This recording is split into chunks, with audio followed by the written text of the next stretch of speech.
નમસ્કાર દર્શક મિત્રો, અભિનવ ભારત ન્યૂઝમાં આપનું હાર્દિક સ્વાગત છે। હવે જોઈશું સમાચાર વિસ્તારપૂર્વક। ઓનલાઈન સોશિયલ મીડિયા પ્લેટફોર્મ ઉપર ફેક ડીએલએફ કંપનીના અલગ બિલ્ડિંગ પ્રોજેક્ટ્સ ખરીદી કરવાના ટાસ્ક પૂર્ણ કરવાનું જણાવી ફરિયાદીને વિશ્વાસમાં લઈને 14.84 લાખની છેતરપિંડી કરવામાં આવી। Surat range cyber crime police દ્વારા ચાઇનીઝ ગેંગ સાથે મળી રૂપિયા પડાવતા 8 સાગરીતોને ઝડપી પાડવામાં આવ્યા હતા।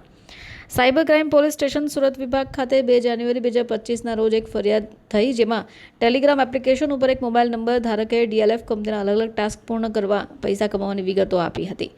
અલગ ટાસ્ક પૂર્ણ કરી દરરોજ 1500 થી 3000 જેટલા રૂપિયા કમાવાનું પણ કહ્યું। ટેલિગ્રામ યુઝર ડીએલએફ કસ્ટમર સપોર્ટના ધારકનો સંપર્ક કર્યો, જોકે ફરિયાદી પાસેથી અલગ બેંકોના ખાતામાં અલગ સમયે રૂપિયા જમા કરાવ્યા હતા। ઓળખ આપીને પૈસા ભારે દબાણ કરવામાં આવ્યું, જોકે ફરિયાદી પાસેથી 14,84,934 રૂપિયાની ઓનલાઈન છેતરપિંડી કરવામાં આવી હતી। બેંક ખાતા ધારકો આરોપી જેણે પોતાનું બેંક ખાતું ભાડે આપ્યું હોય, જેમાં અશોકભાઈ અર્જણભાઈ પરમાર અમદાવાદ, જેણે પોતાના નામે આરબીએલ બેંકમાં ખાતું ખોલાવ્યું હતું અને બેંક ખાતામાં એક દિવસના 93 લાખના શંકાસ્પદ ટ્રાન્ઝેક્શન જોવા મળ્યા। દિલીપચંદ સુમેલાલ રાવ, જેણે પોતાના નામ પર એક્સિસ બેંકમાં ખાતું ખોલાવ્યું હોય, જેમના ખાતામાં 12 લાખ રૂપિયા જેટલાના શંકાસ્પદ ટ્રાન્ઝેક્શન જોવા મળ્યા।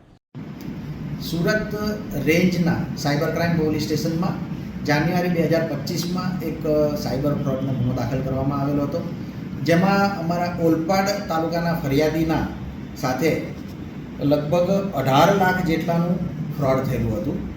જેમાં ફરિયાદીએ જે ફરિયાદ આપી હતી એ મુજબ ફરિયાદીને તેના ઇન્સ્ટાગ્રામ અને વોટ્સએપના એકાઉન્ટ ઉપર ડીએલએફ કંપની તરીકે એક કંપની કેટલીક લિંક મોકલતી હતી અને ઓનલાઈન બિઝનેસ કરવા માટે એમને પ્રોત્સાહન આપેલું હતું। જેમાં એ લિંકમાં ડીએલએફ કંપનીના કેટલાક પ્રોજેક્ટ હોય એ પ્રોજેક્ટમાં રોકાણ કરવાથી અથવા તો બુકિંગ કરવાથી એમને દોઢું રિટર્ન પાછું મળે બીજા જ દિવસે, એ ટાઈપની એમને સ્કીમો આપવામાં આવતી હતી। ફરિયાદીએ થોડા કરીને પ્રથમ 10,000 જમા કરાવ્યા, એની સામે એને 15,000 રૂપિયા મળ્યા। એવી જ રીતના ફરી એને 35,000 જમા કરાવ્યા તો 45,000 પરત મળ્યા। આ સ્કીમો આપી અને ફરિયાદીને લોભામણી લાલચ આપીને આ જે કંપની છે ડીએલએફ કંપની, એણે અલગ એકાઉન્ટ નંબર આપીને ફરિયાદી પાસે એની પાસે રોકડ રકમો જમા કરાવી। એમાં ફરિયાદીએ કુલ 14,84,934 જેટલી રકમ જમા કરાવ્યા બાદ એને પરત મળેલી નહીં, એટલે તેની સાથે ફ્રોડ થયાનું એને જાણ થયું, જેથી ફરિયાદીએ સુરત રેન્જના સાયબર ક્રાઇમ પોલીસ સ્ટેશનમાં ફરિયાદ આપતા અહીંયા ગુનો દાખલ કરવામાં આવેલો હતો।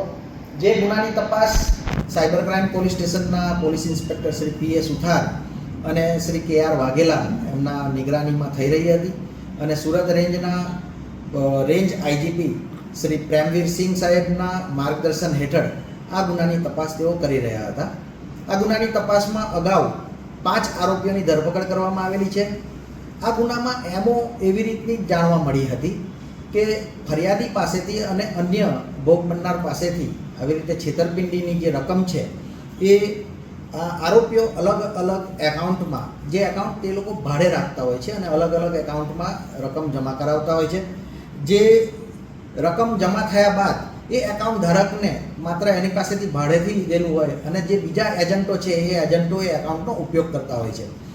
એ રકમ જે એકાઉન્ટમાં છે એમાંથી અલગ ક્રિપ્ટોકરન્સી, જેવી રીતે યુએસડીટી નામની ક્રિપ્ટોકરન્સી છે, તેમાં રોકાણ કરવામાં આવતું હતું, એમાં એની ખરીદી કરવામાં આવતી હતી, વેચાણ કરવામાં આવતું હતું। વધુમાં અલગ ક્રેડિટ કાર્ડના બિલો પરનું પેમેન્ટ કરવામાં આવતું હતું।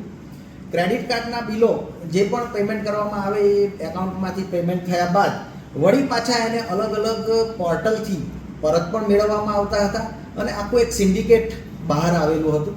એમાં ચાઇનીઝ ગેંગનું પણ હાથ હોવાનું આપણને જાણવા મળેલું છે। એ ચાઇનીઝ ગેંગના દોરવણી હેઠળ આ આરોપીઓ ભેગા મળીને આખું ષડયંત્ર રચી રહ્યા હતા, જેમાં અગાઉ સાયબર ક્રાઇમની અમારી ટીમને